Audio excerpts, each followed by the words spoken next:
Doctor विवेक हमारे साथ जुड़े हुए हैं। डॉक्टर विवेक कोडे कांग्रेस पार्टी से। डॉक्टर विवेक, अगर आप मुझे सुन पा रहे हैं तो यही सवाल आपसे। देखिए, पहले अखिलेश यादव, फिर अरविंद केजरीवाल, फिर संजय राउत, अब ममता बनर्जी, एक के बाद एक जो भी आपके सहयोगी दल हैं वो अपना अपना ऐलान कर दे रहे हैं। वो ये बता रहे हैं कि देखिए साहब, हम तो इतनी सीटों पर लड़ रहे हैं, बाकी आपको जो तय करना है वो इंडिया गठबंधन में आप तय करते रहिएगा।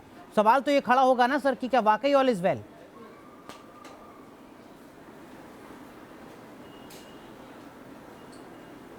देखिए, हम अलग अलग विचार के लोग, ये जो भाजपा का जो फैसिज्म है, भाजपा की जो तानाशाही है, भाजपा का जो सर्व संविधानिक संस्थाओं को नष्ट करने का जो प्रयास है और एक छत्र इस देश में निर्माण करने का जो प्रयास है, तानाशाही निर्माण करने का जो प्रयास है, उसको खत्म करने के लिए, उनको हराने के लिए इकट्ठे आए। हम भूतकाल में भी एक दूसरे के खिलाफ लड़े थे और भविष्य में भी एक दूसरे के खिलाफ लड़ेंगे, लेकिन इस समय हम जो इकट्ठे आए हैं वो भाजपा का पराभव करने के लिए इकट्ठे आए हैं।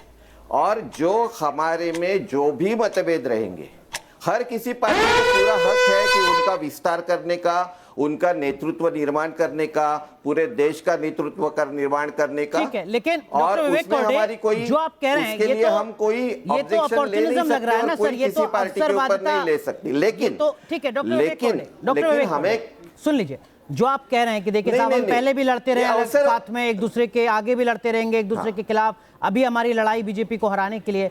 सर, ये तो अवसरवादिता लगती है ना, अपॉर्चुनिज्म लगता है कि किसी भी तरीके से बीजेपी को हराओ, विचारधारा कुछ भी हो, चाहे अंतर कुछ भी हो, और कैसे आप एक साथ होकर लड़ाएंगे? अभी तो लोकसभा चुनाव में ही इस तरीके की तमाम खबरें सामने आ रही है। डॉक्टर विवेक, देखिए, मैं आपको वापस कहता हूं कि ऐसे तान तनाव रहते हैं और हर एक पार्टी को अपना नेतृत्व आगे करने का पूरा हक है, क्योंकि हम एक डेमोक्रेटिक पार्टी है और हमारा एक डेमोक्रेटिक अलायंस है।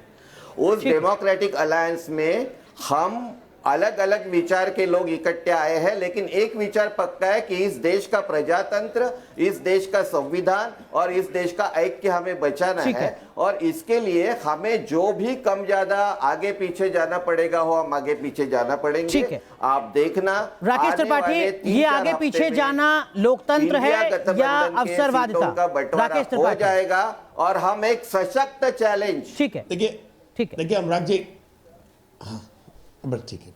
देखिए अनुराग जी, कोई भी गठबंधन जब बनता है तो उस गठबंधन को आपस में जोड़ने के लिए कोई वैचारिक साम्यता का होना आवश्यक है। अगर आप विचारों के आधार पर एक दूसरे के साथ नहीं जुड़ रहे हैं, नीतियों के आधार पर एक दूसरे के साथ नहीं जुड़ रहे हैं, आप कुछ आकांक्षाओं के साथ एक दूसरे के साथ नहीं जुड़ रहे हैं, केवल स्वार्थ के लिए जुड़ रहे हैं, एक नकारात्मक इशू लेकर के, एक नकारात्मक मुद्दा लेकर के कि हमको सत्ता का परिवर्तन करना है, हमको मोदी को हटाना है, इसलिए हम एकजुट हो जाएंगे। मुझे लगता है कि देश ऐसे ही गठबंधन को पहचान रहा है। ऐसा गठबंधन उतर नहीं सकता है। एक पुरानी कहावत है ना, 9 दिन चले 2.5 कोस। आज वही अवस्था बनती हुई दिख रही है। 4 बैठकें कर चुके, बैठकों हर बैठक में तय की गई बातें इनकी खारिज हो गई। तय कर किया था इन्होंने कि कुछ एंकर्स का, कुछ टीवी डिबेट्स का बहिष्कार करेंगे।